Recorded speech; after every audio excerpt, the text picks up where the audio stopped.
ओम शांति। आज सुनेंगे हम भस्मासुर की कहानी, जो कि शिव पुराण से है।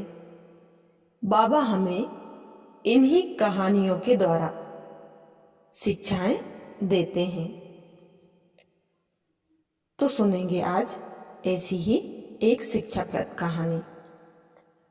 बहुत समय पहले की बात है।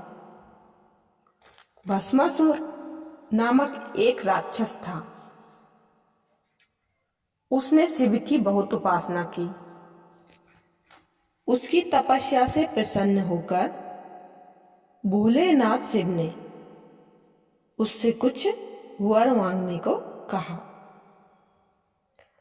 स्वार्थी भस्मासुर ने तुरंत कहा कि उसे ऐसा वर दें कि वह जिसके सिर पर हाथ रखे वह राख में बदल जाए। उसकी तपस्या के फलस्वरूप शिव जी को उसकी मनोकामना पूर्ण करनी पड़ी। परंतु क्रूर भस्मासुर ने तो वर का प्रयोग स्वयं भगवान शिव पर ही करना चाहा। भस्मासुर से बचने के लिए शिव को विष्णु जी का आश्रय लेना पड़ा। विष्णु जी जो भस्मासुर की कमजोरी को जानते थे, मोहिनी रूप धारण कर नृत्य करते हुए भस्मासुर के सामने पहुंच गए। भस्मासुर मोहिनी रूप पर मोहित हो उनके पीछे भागा और उनके सामने शादी का प्रस्ताव रखा। मोहिनी ने प्रस्ताव स्वीकार तो किया, लेकिन एक शर्त पर। उसने कहा, यदि तुम मेरी तरह हूबहू नृत्य करोगे तो मैं तुमसे शादी करूंगी। भस्मासुर खुश होकर मोहिनी के नृत्य की नकल में मगन हो गया।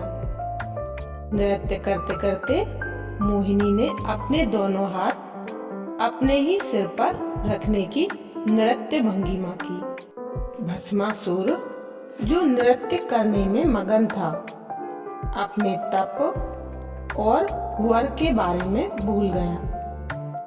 उसने मोहिनी की ही तरह अपने दोनों हाथ अपने ही सिर पर रख दिए और परिणाम स्वरूप भस्मासुर खुद ही राख का ढेर हो गया।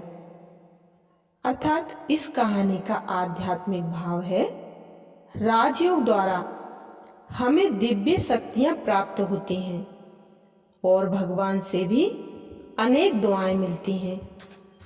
दिव्य शक्तियां प्राप्त करना एक चीज है और प्राप्त हुए वरदान व प्राप्ति को सफल करना दूसरी बात है। अहम, अहंकार, क्रोध, मोह और काम जैसे विकारों के वशीभूत हो जाते हैं तो उन्हें खो देते हैं। श्रीमत अथवा मिले हुए वरदानों को सही ढंग से कार्य में नहीं लाते हैं तो खुद ही खुद को भस्म कर लेते हैं। अच्छा, ओम शांति।